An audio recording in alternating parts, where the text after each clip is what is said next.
Welcome to our final video. This is our security final exam portion. So let's lock down our endpoints with the exceptions of the GET requests.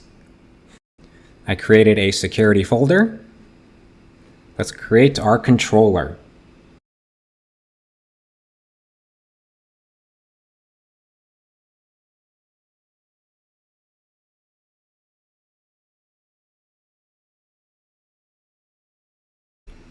Okay, so I created two endpoints. One is a post mapping on /login, and one is a post mapping on /create new user. And they're both going to accept a login request, and they're both going to return a login response. So let's create those.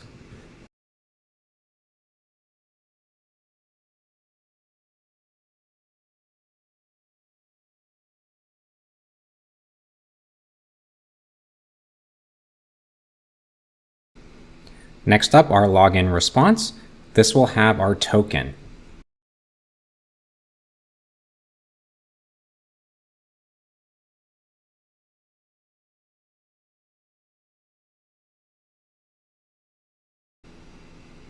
Okay, next up, let's create our login handler and our new user handler.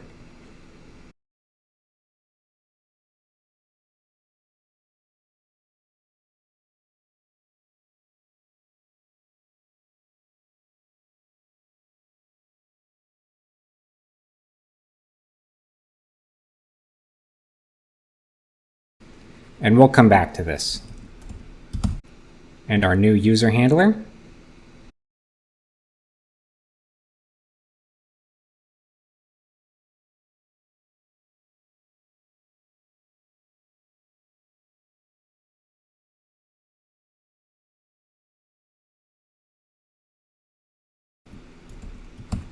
And we'll come back to this one as well. Coming back to our controller, let's link it up.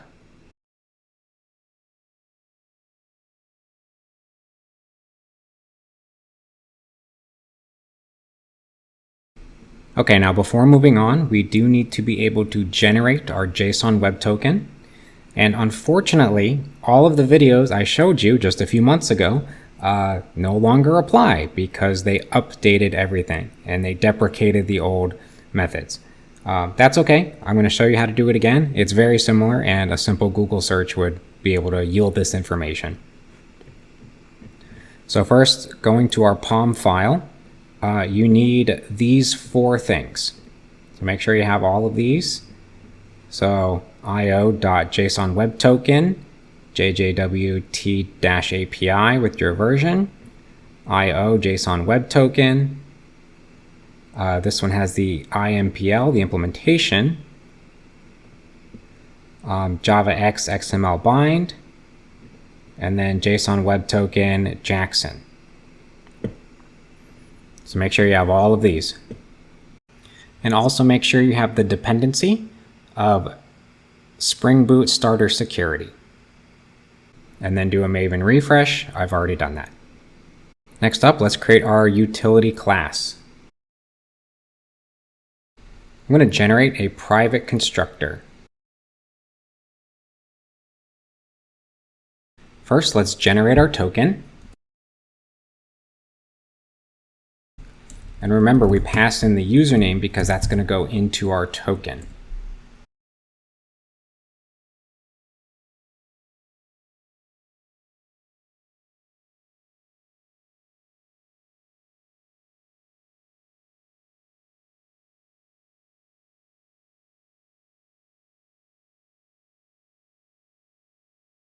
And this is new, so get secret key. We got to generate this method, and then we compact it. So let's generate our get secret key method. And this returns a key, so this is new. Okay, so to get our secret key, we're going to return keys.hmac sha key 4. And then we actually need to store our secret key somewhere else. So let's do that first. So what I've done is I've created a properties file. So JWT_secret key properties. And it just says secret key. and I have a nice long string. It has to be really long, so make sure it's long enough. Of course, you can just keep it in the file here, but then you can't have it be static, so etc, etc. So over in our configuration file, I already had a key reader. So I'm just gonna copy this, paste it in here. But instead of API key property, it is a secret key property. And I called it secret_key. And instead of API key.properties, it was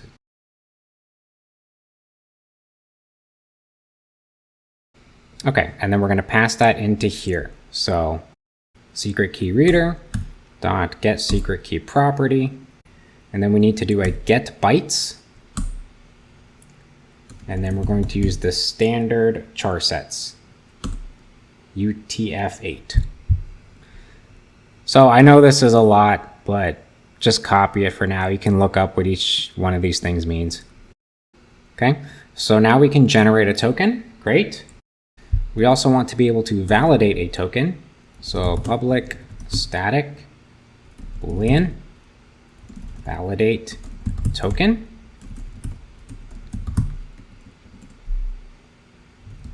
And we're going to create a new method, get all claims from token.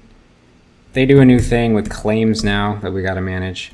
And if it doesn't throw any exceptions here, then we'll return true, it is validated. So let's generate our new method. This is kind of their new format that they want to do. And this returns claims. So if you remember from our JSON web token discussion, there's a bunch of claims in the token, the username, when it expires, and you can put other information in there. So this is your way to get all of the claims that the token is trying to make. So we have a return JWTS parser verify with, and then we need to get our secret key, right? That's how you verify this. Dot build parse signed claims, pass in the token, and then we're going to get payload. This can throw an exception, so we'll wrap this in a try catch. Then we're going to have one more method. So public static string extract username.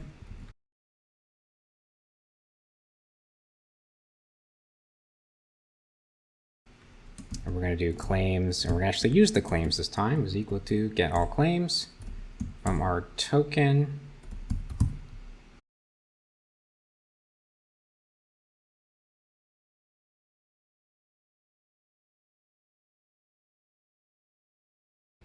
And make sure this returns secret key, not just key. Okay, there's our JW2 util class. Okay, next up, so we're going to have to create a new user. So we're going to need a new user entity and a user repository. And I like to do custom user because user in Java Spring Boot is a thing, and I don't like to clash with it. We're just going to do an ID of username and password, but if you want bonus points, you could put the roles and authorities here. That was not part of our requirements, so we're not going to do it, but this is how you would do this. Okay. We also need the repository.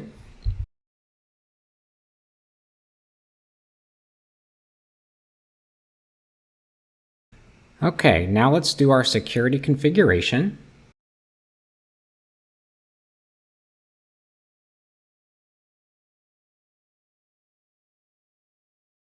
And we need to enable global authentication.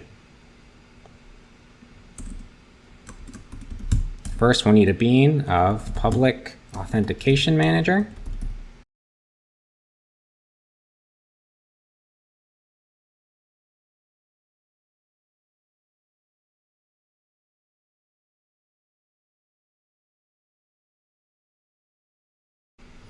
We need a password encoder.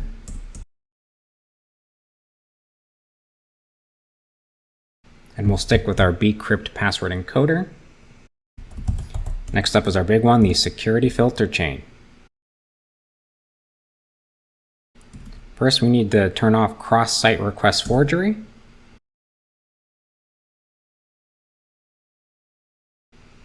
Okay, so we have 3 endpoints we specifically want to mention here. And then the rest we're just going to say authenticated. So auth.requestMatchers. We're going to say HTTP method.get with a pattern of products. We're going to say permit all.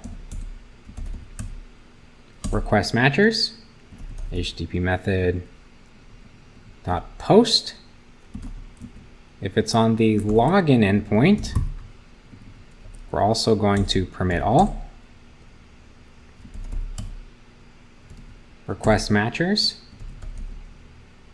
dot post, and if they do a create new user, then we're also going to permit all.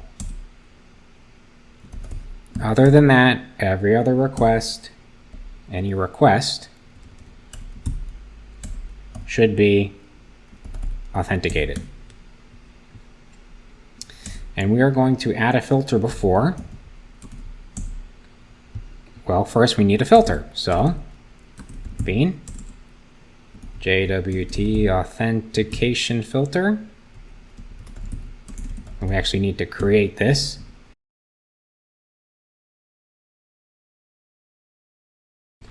So if you don't remember, the authentication filter, what this is going to do is going to look at our JSON web token before it allows the user to hit any endpoints. So let's create this. And it extends the once per request filter. And we need to implement the methods. This, of course, is to do. Coming back to our security configuration. Okay, great, it imported.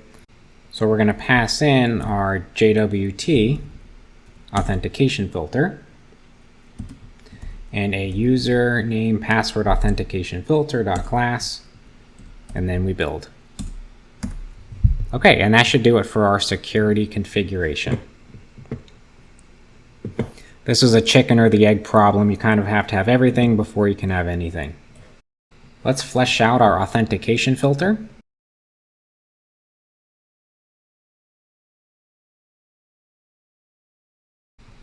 So remember, the JSON web token is going to come in the authorization header, and the key is going to be header, and then the prefix is going to be bearer with a space, and then the token comes after it. So that's what we're doing here.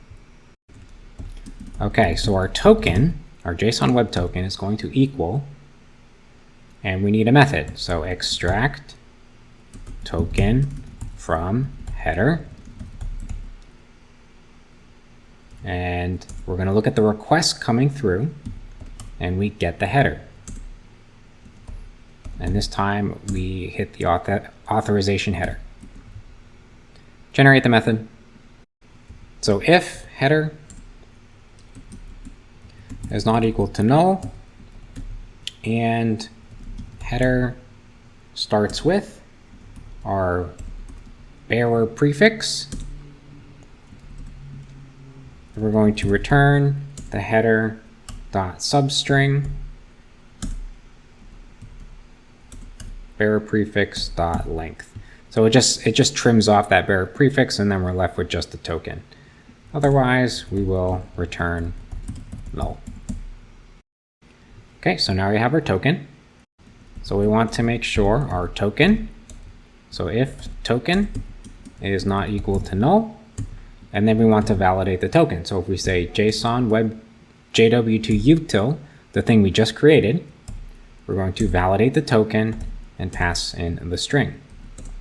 So this will throw an exception if it doesn't work. So if we come over here, we get all the claims from the token, and if anything fails, it's going to throw an exception. It'll never get to this point. Okay, so validate token. Then what we want to do is extract the username. That way we can put the user as logged in. So string username is equal to JW2util dot extract username. We pass in the token. So if we remember, we created a method, extract username, and what we did is we got all of the claims from the token, and then we got the subject. So the subject is the username. Then we just need to copy this code. So authentication auth is equal to new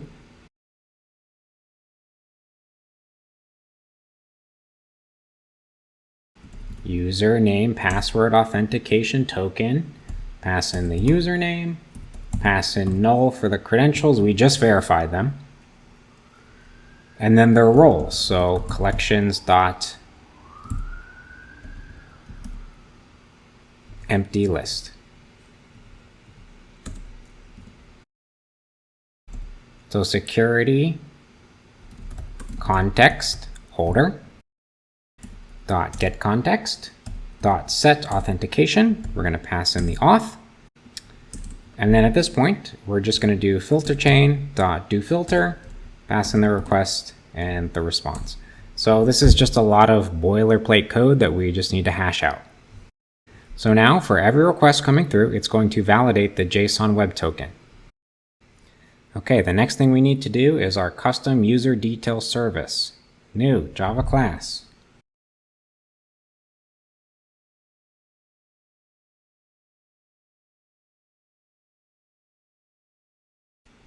Okay, so this loads the user by the username. We're then going to say an optional custom user is equal to custom user repository dot find by ID with our username. And this throws a username not found exception, so we don't have to worry about anything else. Okay, so all we're going to do is return user dot with username user dot get username, password user dot get password, and then we build. So what this does is this actually goes to our database, looks for the user, and then loads him back. So this method is implicitly called on our filter, right? So the username password authentication, it goes through the security context holder and it implicitly calls this method, even though we don't explicitly do it. Okay, two more things. We need to finish our login handler and our new user handler. So let's do the login handler first, because we're going to use it for our new user handler.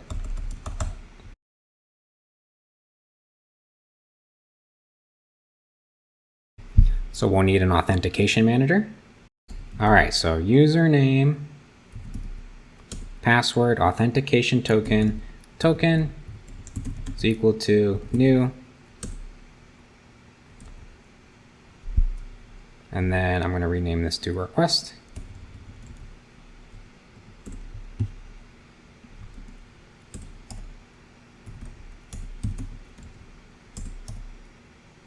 We pass in the username and password.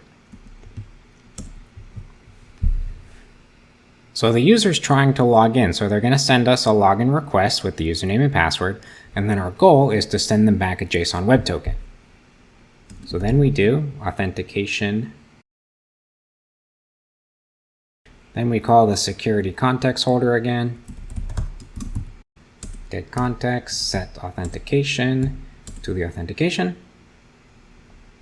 And then here's where our token comes into play. So string, our JSON web token is equal to JWT dot generate token using the username that was sent in. So they have been authenticated. Now they have a JSON web token, and we want to return a response entity dot OK with a new login response, and we pass in our JSON web token. So we're going to send this back to the UI. Okay, only one more thing to do. Let's look at our new user handler. So first we need our repository. Before we save it to the database, we will need to encrypt it. So bcrypt password encoder, encoder. And we're also going to need a login handler. So after we save the new user, we want to send them a token, and we're going to do that using the login handler. So we're going to say custom user, user is equal to new custom user. And we're just going to set the values. We could probably use a constructor here, but I'm too lazy. Let's rename this to request.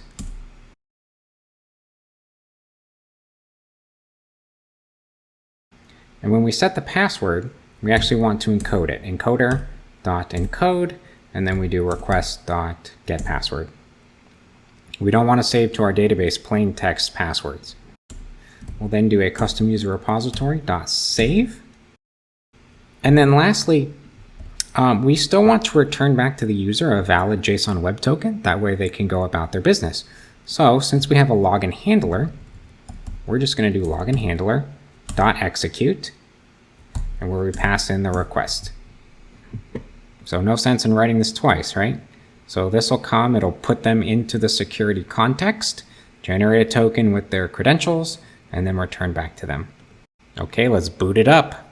Okay, now that we're booted up, let's first check the get products. So we wanted these to be accessible to anyone. Okay, we are still getting a good response. Next up, let's try our delete product by ID, and we're going to clear this token away. So we are getting a 403 forbidden, which is exactly what we want. Okay, so let's create a new user. We're going to say user4 has a password of 4. Send. Okay, and it sent us back a JSON web token. I'm going to copy this. When I come over to delete product by ID, I go to authorization. I say bearer token. Pass in the token. And our code actually ran. So product not found instead of a 403. Now, if I passed in an actual ID that hasn't been deleted, it would give me back good data.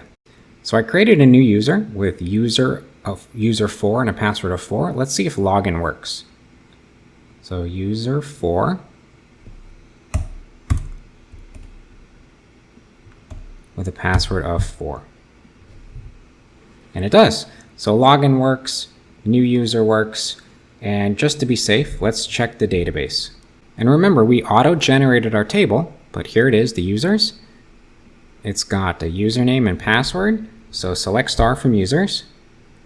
We've got user, 2, 3, and 4, and we have a hash of their password, so we're not storing them in plain text, which is excellent. Okay guys, congratulations, you finally made it through the Spring Boot course, including the final exam, and including security, which is the suckiest part of any backend framework. Congratulations, and I'm so proud of you. I'll see you in the next one.